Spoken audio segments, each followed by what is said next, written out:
Well, hello, Impact Church. I told you that I would be going live tonight. And I did say about 7:30. So I know some of y'all are like, yo, Pastor, what's up? What are you going to do? Where are you? Are you going live tonight to kind of share the information about what your vision trip was like? And yes, I finally made it. So I had some glitches, some things I had to work through, but finally made it. And thank you, Penny Stale, who's over there on YouTube right now. She said she sent me an inbox. She asked me, Pastor, what's up? Are you going to be able to go live? Are you going live? So yes, I am. So I'm going to just probably give you a second to come on into the room. I'm really just expecting those of you who may be logging on to kind of go back and just watch it, right? I'm so again, I literally apologize. This is an informal thing. This is not some scheduled thing. It's not in some particular, format like we normally do if I go live from my in-home studio. So I just want to share like some of those things that we experienced while in Guatemala. And I know it's 8:20 and I'm not going to be with you long tonight. So whenever you get an opportunity to watch this and kind of see, I just really pray that you be blessed by it. And why I'm giving you an opportunity, and for those who are going to come in and kind of watch what's just kind of listen to what we're talking about tonight, about this vision trip, about me going to Guatemala. After having two mission trips back to back, um, going to Kenya and going to Guatemala, obviously today I could not rest without having a conversation about what it means for us to love our neighbor. And we did talk about the Good Samaritan, and I was very expressive and clear that a brother in Guatemala, Samuel, really inspired and touched my heart on the presentation and etc. And I obviously gave credit because I used the picture, and we preach from the text, preach from the picture, man. And it was just a powerful day about loving our brother. So for those of you who are just coming in, man, I just want to say I appreciate you. And so it's been a very busy and hectic season for your pastor.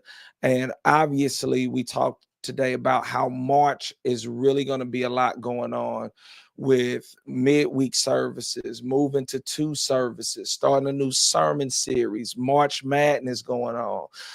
Bro Code is happening the first Saturday. Men's prayer breakfast happening the first Saturday. Like we have a lot going on. I'm moving and shaking. I barely have any time. Dad knit, all of that. But God is so good. But so here's why I'm having this conversation with us tonight, Impact. And I'm going to show you some videos and some footage. I don't have time to go through everything tonight about what we experienced, what I experienced. But I do want to say this to you, that I would encourage, and I'm going to try to get us next year to raise money to send at least a couple of people on these trips, but you got to be willing to work. Okay, you got to be willing to get dirty. You're not going to be sleeping in a five-star hotel or resort. It's not a vacation. It is literally to dive in with our brothers and sisters who are not like us politically, who are not like us in ethnicity, who are not like us in sometimes faith, but we still got to love them anyway as believers and disciples, right? So I'm going to share some things with you tonight about what I experienced in Guatemala. I want you to know that no matter what you think is going on in your life, it can always be worse. I'm not taking away, listen to me, I'm not taking away from any pressure, any turbulence, any trial, or any tribulation that you may be going through. I just want you to know that there's someone always worse off than you. Can I get an amen? If you are on here right now, just type amen, because that is the fact of the matter.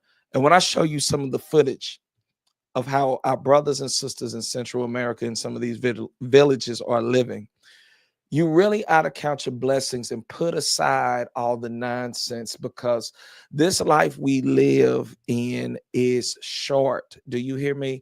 You do not have forever to not glorify God. You do not have forever to not enjoy your life. Do you hear me? Because when this is over, this life is over, and it's here and in a moment and in the twinkling of an eye. It's here 1 minute, and gone the next. And what I learned, I want to say this as we're about to dive into some of these videos, because again, I'm not going to keep you. This is just unfiltered conversation with you and I. And I promised that after these trips that I would share with you these experiences. Um, that I was extremely blessed by the faith of people who did not have what I had. I was extremely blessed by people who could sing and dance and worship God and not have the amenities, not have the creature comforts, not have the things that we normally are accustomed to in these Americas.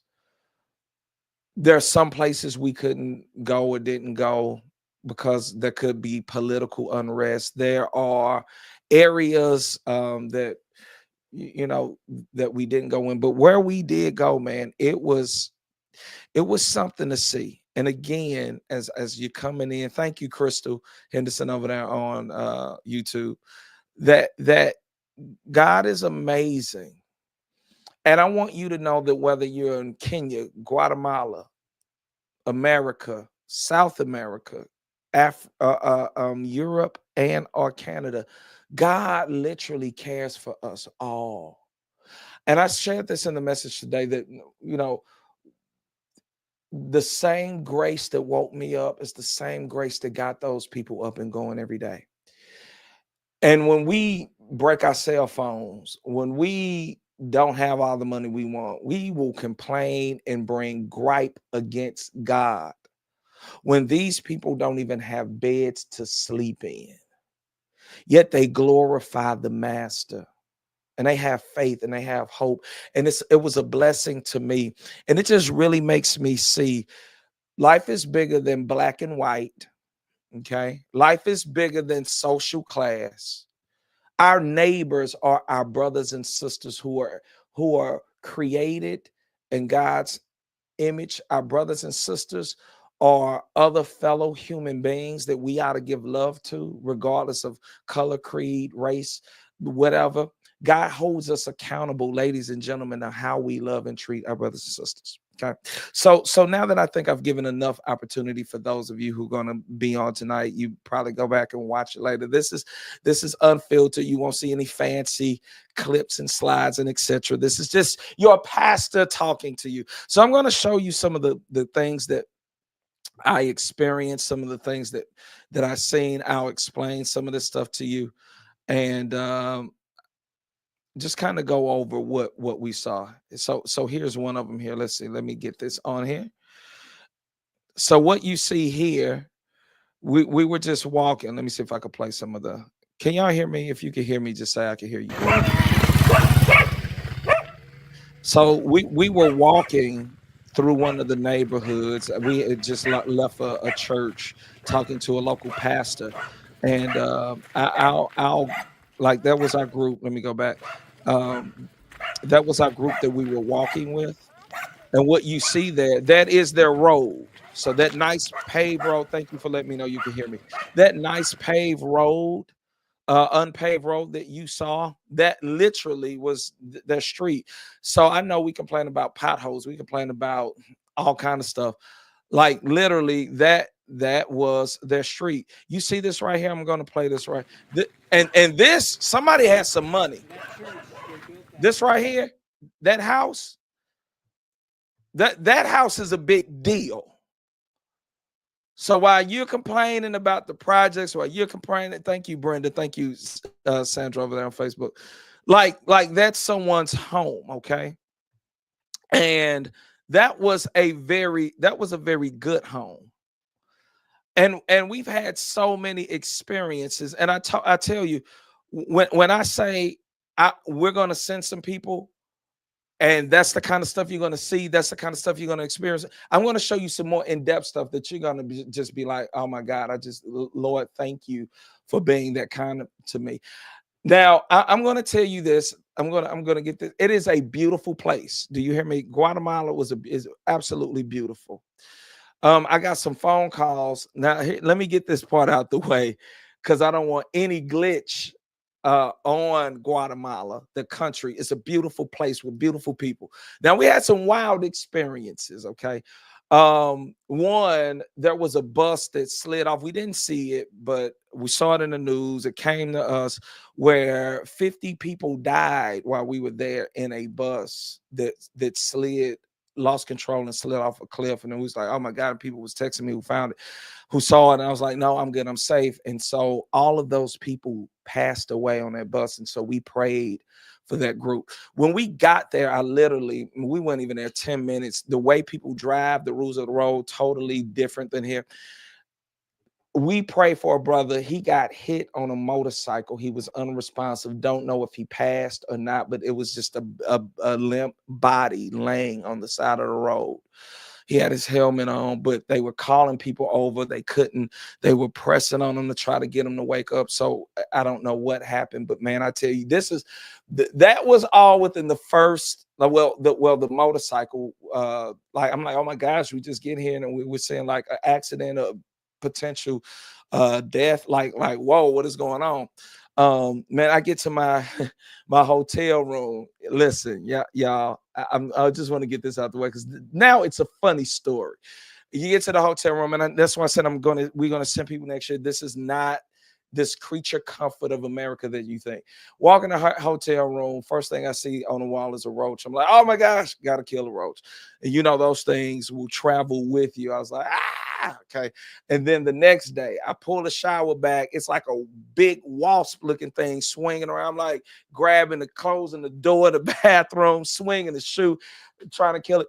Then the next morning in the same room, there was a spider on the wall about this big, and it was huge. It was black. I sent a picture to my family and etc. And I was like, yo, like I was getting like I ended up getting dressed. I kept my eye on the spider. If it started crawling down, I don't know what I would have done, but it was not by me. I hit the light switch and bam, a spider this big. It was about the size of a tarantula just on the wall. Okay. And then I called a guy in. He just walked over with a broom, knocked it down, and killed it. And they was like, oh, you're lucky. That was that was not one of the poisonous ones. I'm like, oh well, thank God for that, right? And so we actually traveled, like we flew in.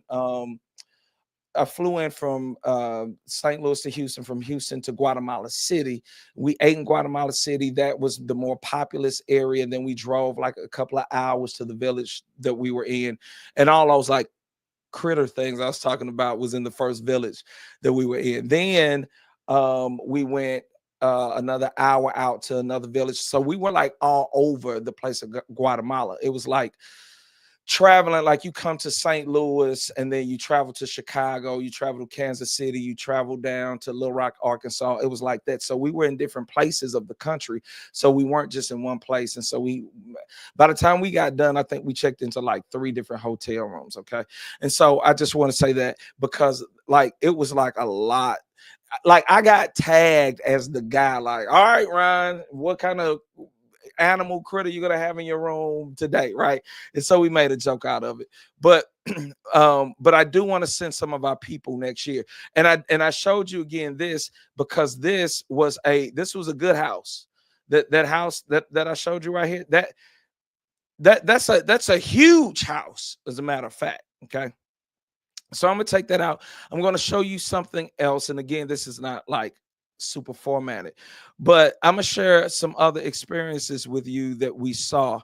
And I think like this is one of them. What you see here, let me go back.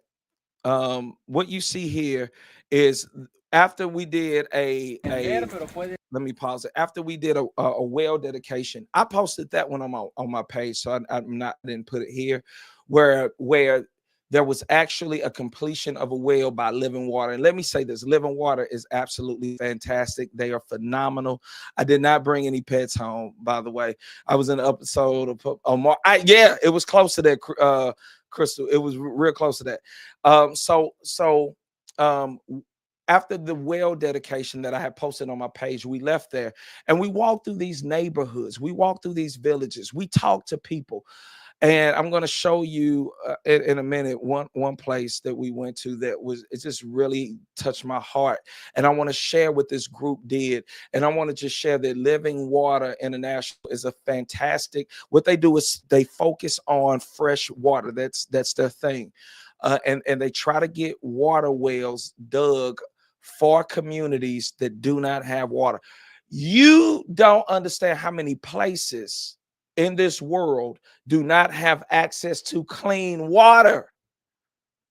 I'm telling you, man, it's something. So this is one of the neighborhoods, and you already see right here in the back, a kid with a ball, stuff like that. Like this is their neighborhood. This is how they're living, and I want you to just check this out. Vivir hasta tercera generación, ¿verdad? Si quieren. They can live here. They cannot sell the property or the land.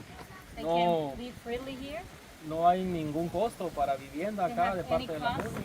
of living from That's how they draw their Él de clothes. buen corazón ayuda a las personas más necesitadas y So we have ellos the son uno de people ellos. and these people That's their street. That's their road. living in the land. That's on barbed wire. You will be able to see.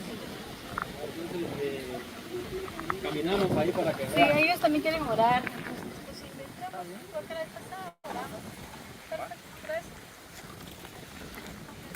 So we start walking through the neighborhood, and man, like this is just like extremely touching. And again, I'm telling you, count your blessings. Now we're going to somebody's house. Let me pause this. This is someone's home that we're going into. I know what you think your home is like. I know you think it's the worst thing ever. I know you like, Lord, when I'm gonna get out the projects, when I'm look at this house. Look at this child. I was able to look through there. I don't know if it caught anything on footage, but this is why we have to be a help. Those of us who are more off, better off, well off than other people, because you don't know what other human beings are going. We only compare ourselves to other Americans. Compare yourself to other people in the world, but we don't have this expanded mindset because we haven't left our city, left our state, left our hemisphere. We haven't left our country to see that there are other people who are really in need. So let's kind of venture off into this sister's home and see what happens here. And that's a baby crib.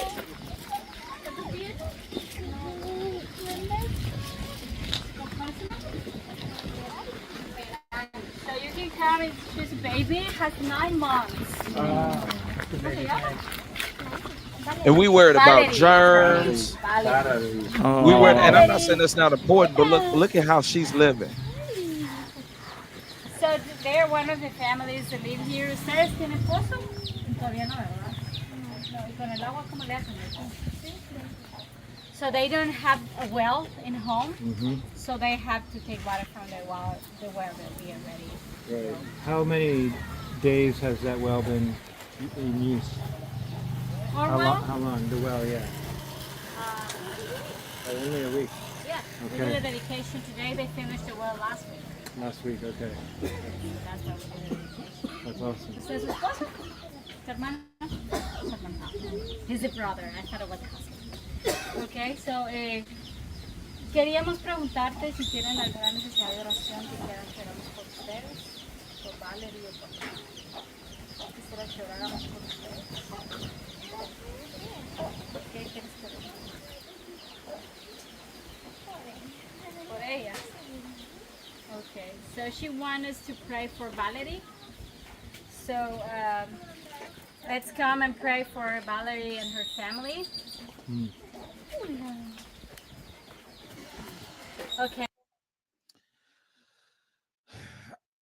I mean, that should have been touching, like right there, man, to see this baby out in the sun with 2x4s made around it, not even 2x4s, and that's the crib and the little toys that were in it. And what we say is filth. And I'm going to be honest with it, by our standards in America, it was not clean whatsoever. There was no tile on the floor. It was dirt.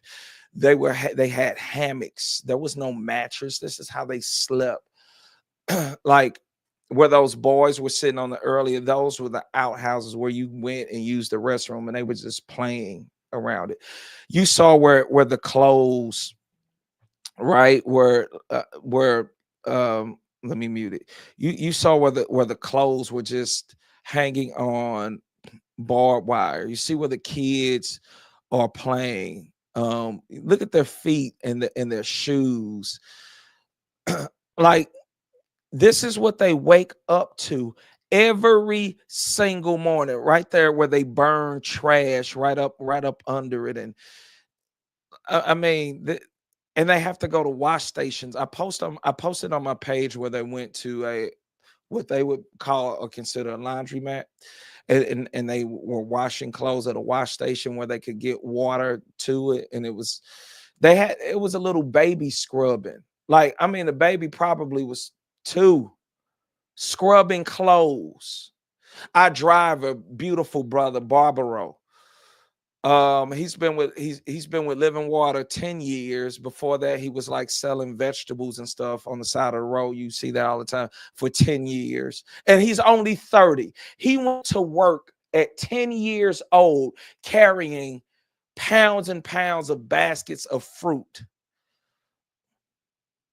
No high school education, no college degree, but he has a faith in the Lord. He's married.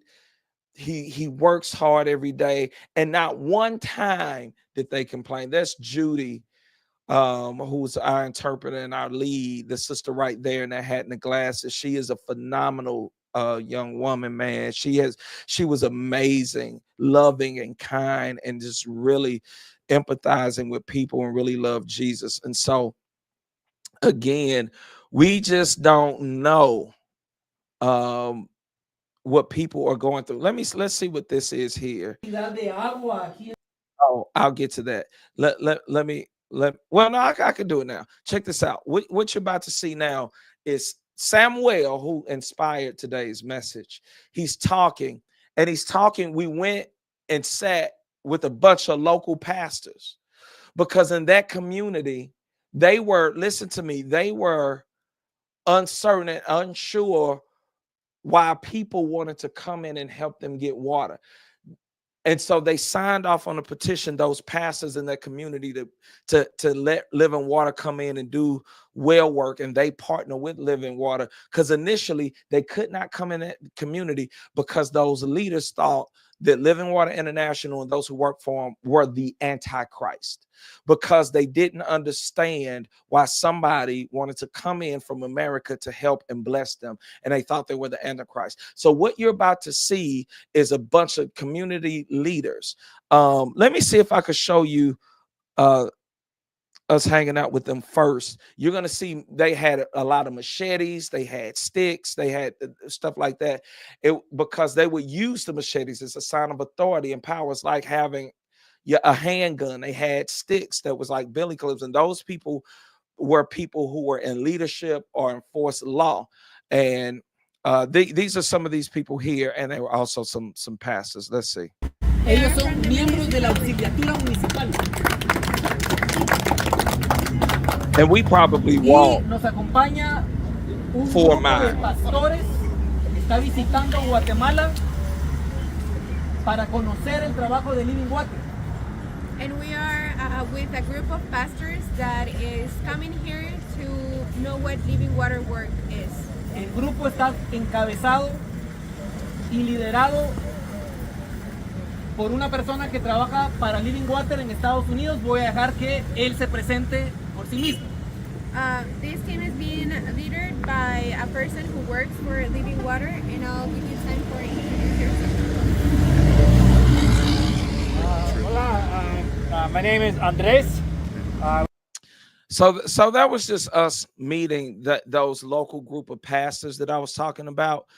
And what you're about to see is us get together and watch these people who initially, listen to me, who initially thought, who initially thought that Living Water International and the workers were the Antichrist, were now convinced it was a special moment, that this was the work of God coming into their community to try to help them get fresh water, to dig wells where it was not so difficult for them to go fetch fresh, clean water to wash their clothes, to cook their food, to bathe in, to drink. And we met that group you just saw at a local church. Now, let me say this about the church part. What you're about to see is us gathered in a church. So while we're complaining about not having marble floors, the latest elevator, the best programs, they come as they are with what they have, and they serve God. So what you're gonna see is a church that we are in. I'm gonna show you two different ones, but this is the first one, where these leaders finally said, we believe that they are not the Antichrist, and we want to work with them because we need water in our community. And it's being led, listen to me, by the church, the body of Christ. Check this out. This is a church. ¿Están de acuerdo que San José Chiricuyú necesita desesperadamente el agua? San Jose Chiricuyu needs desperately water. Nosotros también lo creemos, nosotros también lo sabemos. We also believe and know that. Ahora, la otra cosa que nosotros hacemos es asegurar que el Evangelio de Jesucristo, que es la única agua que satisface la sed más profunda del ser humano, sea accesible a las comunidades que también necesitan esa agua.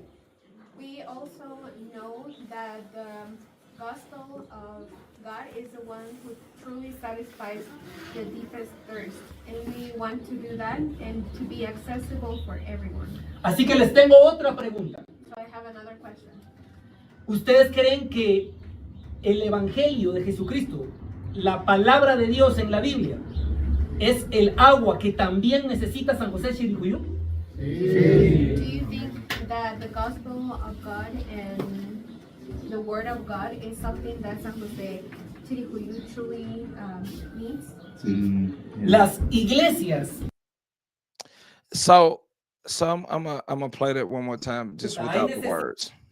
Like, first of all, again, look how spoiled the American church is. This is the sanctuary. This is the children's wing. This is the fellowship hall. This is it. And we complain about the parking lots. We complain about the grass not being manicured. I'm gonna leave the church because, the air unit is out. Like, it's a struggle for everybody, but look at this. It could be worse. And these are pastors. Most of their churches aren't even that size, not even that big in size. I just want us to see how well we have it. Look at the backdrop.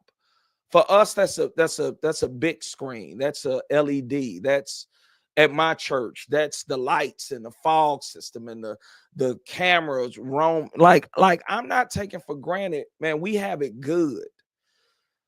You see the pulpit up there. The most decoration they have is a green plant. Yet they show up and they worship God. And Living Water is using the church as a catalyst to bring fresh water to a community. Because here's the thing, it would be easier to bring people to Christ if we can hand them something tangible. If we could show them that the God we serve, through the vehicle of humanity and love, can meet their need, they can see the cross. If we give them water, they can see the living water. That's the point. It's not just giving somebody a track and say, hey, trust Jesus. Like, we gotta meet needs. And so that was what that was. And here this project was funded by Living Water. Let me hit mute on this real quick, and then I'll let you hear it. What you're saying here is a water tower that has been completed by Living Water. That water comes down and it's on a generator and it's ran by solar power because there is no electricity for it out there. And that shoots to a few of those like those homes that are out there. It is like 800 people that live in that village that count on that water that comes from the money that is given from churches and donors to help make that work. So I'm gonna go ahead and play it and let you hear. This is a finished product, and it's just a beautiful sight. Completed by churches, or how is this project funded? This project was funded by, well, a part by Living Water, and the other part is funded by GLC. Okay, by GLC. By GLC. Global Lift Collective. Yes. Okay. And another part from the municipality from League. Okay. So we have a three-party project here. The Global Lift Collective is a group of churches that are working together with a group of NGOs in Central America, in El Salvador and Guatemala. And the Global Lift Collective primarily is about training pastors, but they fund projects, and this is one of the projects they funded. And they're located in the U.S.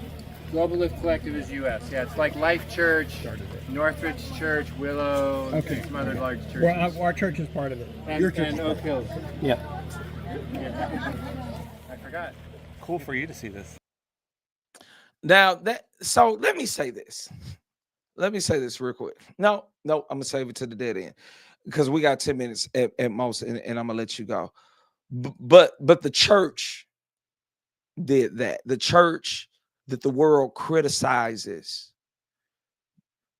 that always want to pull out scandals and always want to, the church, the body of Christ did that. I'll talk about that in a minute. Man, like, geez. Okay. All right. Let me show you. I have, I only got like a couple of more videos. Where is, you got to see this. Oh, no, that's not the one. Let me see.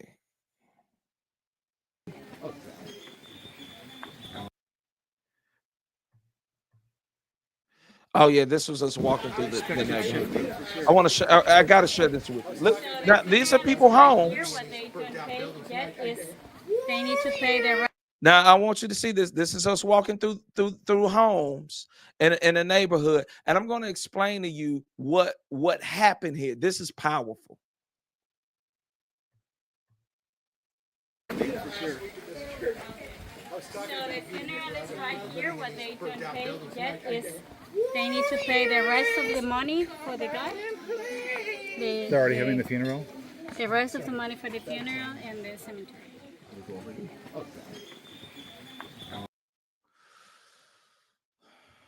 Okay, so what you see right there to the right, I didn't know where we were going at first, but right there to the right, back off in that corner, there's some flowers.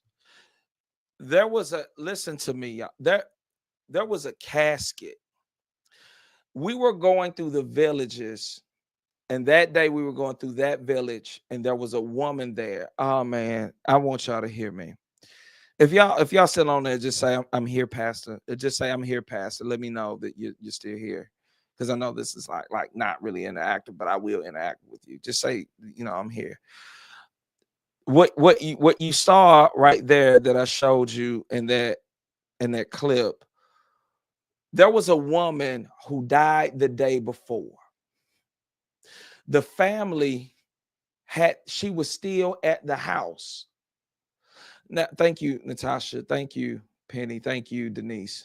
They were the body was there. She died the day before we got there. She was still at the house. They had her in a casket. They couldn't bury her because they didn't have the money. We walked into that house. There was the casket of this woman who passed, and we talked to the daughter. We talked to some family members. They were crying. They didn't have enough money, and we were a group of pastors who were there. They needed $5,000, their money. $5,000 of their money was only like 400 of our dollars. What I was so blessed about, we didn't know them. We had never met them. Here it is, a woman who died the day before. We asked for the husband. They went and got the husband. He was blind, needed help, couldn't see where to walk. We sat him down in a chair. Man, I almost want to cry thinking about this. We got to pray with them. And that family prayed a prayer of salvation because they wanted to know Jesus. And all of that just happened by happenstance, right? Like, we weren't there for a funeral. We weren't there to console people in the time of death. I told you when we first got there, I don't know if it was a dead body on the ground or not. Like it was so much going on. And now we're at a funeral. Well, it wasn't even a funeral. The body just didn't leave the house because they didn't have the money to put the lady in the ground. And those of us who are on that group of pastors and leaders in the church, we put our cash together and came up with the rest of the money, like $400, which was $5,000, their money, so that mother, that wife, could be buried. Man, y'all. And I didn't say it at worship. I just saved it. I'm telling you now that the people who were on that trip with me, we pooled our money together and we paid for the rest of the funeral service for a family that could not afford it because the body still was at the house. And the way the temperature is, they don't have the stuff we have. They're not taking it to Officer Funeral Home or Bockham or wherever, and the body could sit for 2-3 weeks or a month if you could afford to do it and have life insurance. They didn't have that. And we didn't come expecting to pay for a funeral, but we did. You know why? Because if you were in Impact today, or if you listen to the sermon, those are our neighbors, and we loved them, and we hugged them, and we prayed with them, and we weren't afraid to embrace them, right? So let me move on because we got 4 minutes and I'm gonna let you go. Here's some, we also experienced some historic things because in Central America there's a lot of Mayan culture from the latter part of Mexico down to Central America. And here's some of the great things that we got to do when we were there. Check this out. This is the name of that city over here. We But here you went can find just we went and visited a Mayan one of the city. last Mayan cities. And just right here, there were around That was the city, 26 that Mayan cities. And model this is that you one of see them. is where we And these went to 26 visit. cities, unfortunately, they were living in conflict, fighting each other. Why they had the conflicts? Over their resources. Over what? Resources. Just like today. The land. Exactly. The Aztecs, were they further south? No, they were located north part of Mexico. In what is now Mexico So City. like this was really cool. There were located the Aztecs. This was the a good big history lesson Tenochtitlan. about this Mayan city. And also we have And the this is the rivers model. running And we underneath walked of this through mountain. like the first This means the Mayans, they 25% have of very that. good resources of And food, that's why I'll they show present you in that this place. right here. They came here, and also they see a lot of Mayans died. The Spanish people, they came here in the 1524. The history say the Spanish people and the Cachiqueles, they were friendly. The Cachiqueles, they allowed the Spanish people came here. Even the history say the Spanish people, they live for a couple days inside of this city.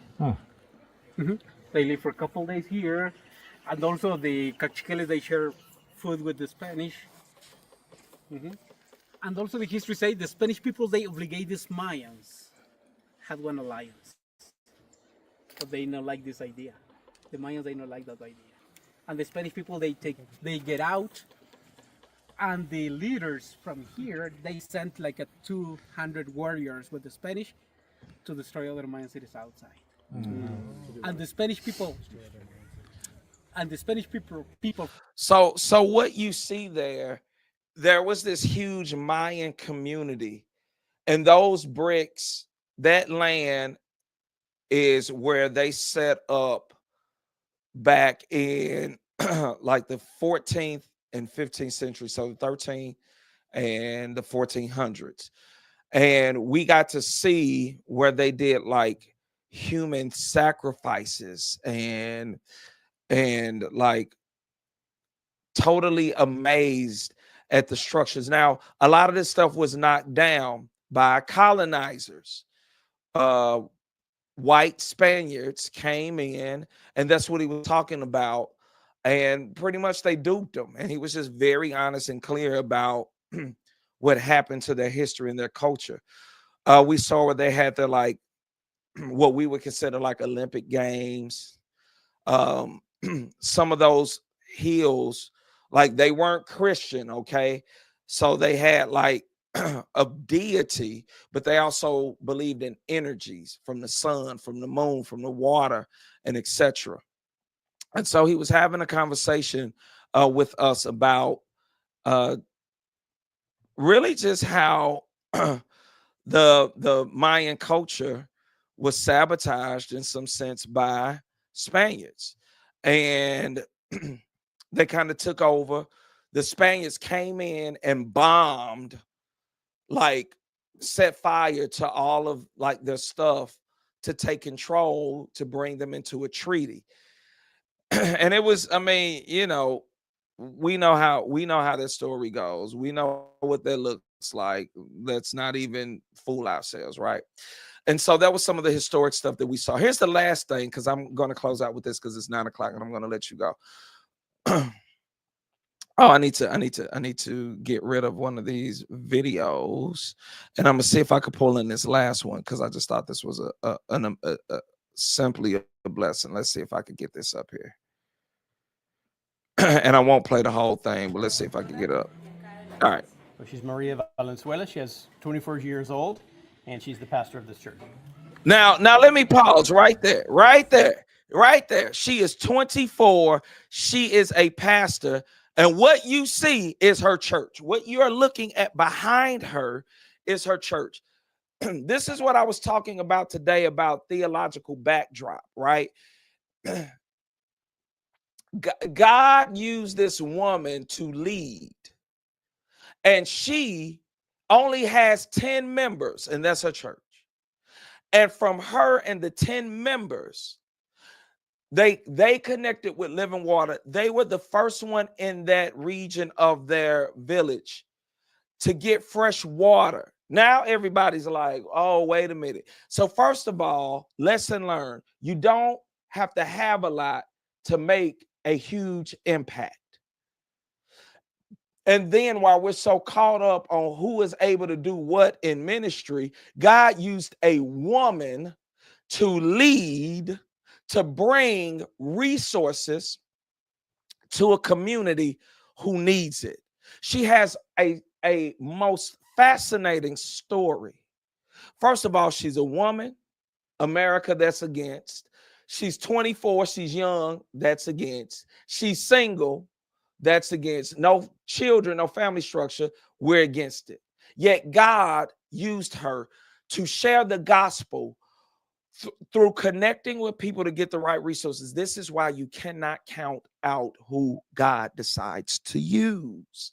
This is why in Bible study for months, we have been talking about powerful women every Wednesday night, about how God uses women. And Maria is that. Here, I'll go ahead and play this, a little bit of it. So she's Maria Valenzuela. She has 24 years old, and she's the pastor of this church. Pues comenzarles a contar, ¿verdad?, de cómo ha transcurrido este proyecto, que han pasado muchas cosas, no todo fue fácil, tuvieron procesos muy difíciles. So she wants to talk about the process of this project, and it hasn't been easy, and there's been a lot of difficulties along the way. Pero nos abocamos en oración con Dios. And again, I'm not going to play the whole thing on this. I'll just kind We're of united in prayer to God that He would raise up this project. Desde el inicio, Living Water nos ayudó bastante con la dirección de todo este proyecto. proyecto, pero también nos enseñó partes de las cosas que tenemos que buscar a Dios, todos acá reunidos como aldea. So at the beginning, Living Water helped us to build up this project, but also teaching us the things that we needed to go to God for and lean on God to do for us. Y lo logramos. Pero I'm gonna luego fast vino forward una some. bendición maravillosa a nuestra comunidad. There was a time when we drilled and developed the well, but then God came and blessed the community. El tanque, pero hubieron problemas de que con energía eléctrica y muchas situaciones complicadas, pero gracias a Dios se logró otra solución que hoy, ¿verdad? Pues tenemos un sistema solar que con eso pues funciona, ¿verdad? El pozo. So they had the well drilled. They had issues with electricity and different things to make it all work. They came and developed a solar system, and now the well and the pump system is operating very well with that new system. So I just wanted to show you that little part. And again, I'm about to let you go because there are other things I need to get done tonight. However, I didn't even show y'all half of the footage that I have. But God is just so amazing that He is our hope. He is our strength. He is our joy. This is why I'm always telling us, Impact, to remain committed.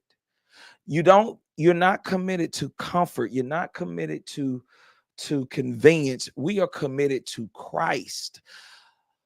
And so while we may not have everything we want to have in life, again, you're not as bad off as you think. I got to call an Uber because I don't have a car, but God, thank God you could afford it. I don't have all the food I want to eat, but thank God you got something you can eat. You got the same 5 pair of shoes, but some people have no shoes at all. I'm gonna show y'all maybe on Tuesday. I'm gonna go live again with a separate video of a Kenyan brother who was on the trip with us, who has an amazing testimony. I'm just gonna share that with y'all for fun, maybe Tuesday, Wednesday, as we're snowed in here in St. Louis on that day. But I just want to say we have so much work to do, Impact. And I need you to be committed to the vision of this house. I need you to be committed to the cause of Christ. I need us to stop just doing American church and be the church that God called us to be. We can be so effective and powerful. We want to go down the hall, around the corner, and around the world. And how we do that is your dedication and commitment. It is not going to be easy. You still have to be committed even when your life is chaotic. And we're going to trust God throughout this process. This is just the beginning of us expanding our horizons. As we sponsored children last week in Africa, we're also going to be participating, sending money to places like this through this fellowship of Living Water. Impact, we are going to sponsor a well. And we're going to put forth money to do that. It's going to cost probably between 15 and 18,000. We don't have to do it overnight, but we'll do it over time, and we'll give donations because somebody needs it. And I believe that as we become a blessing to others, God will bless us. There are things we need in our building, and I'm not saying that I'm going to not prioritize that. We will, but I believe if you give, it shall be given. I believe it'll be pressed down, shaken together, and running over. I want the windows of heaven to open up. It's not just about us. It's about our community. It is about this world. And if we are talking about impacting the world by imprinting God's image, we got to get our hands dirty in the dirt and in the world that's around us, and not just where we stand. So God bless you, and I will see you this week, and can't wait to catch you this service. Listen, by the way, I heard it was some technical difficulty with the sound, but I heard you could still understand and hear it. So go back and watch the message today, and this will put that in better perspective for you. God bless you. I love y'all. Have a good night.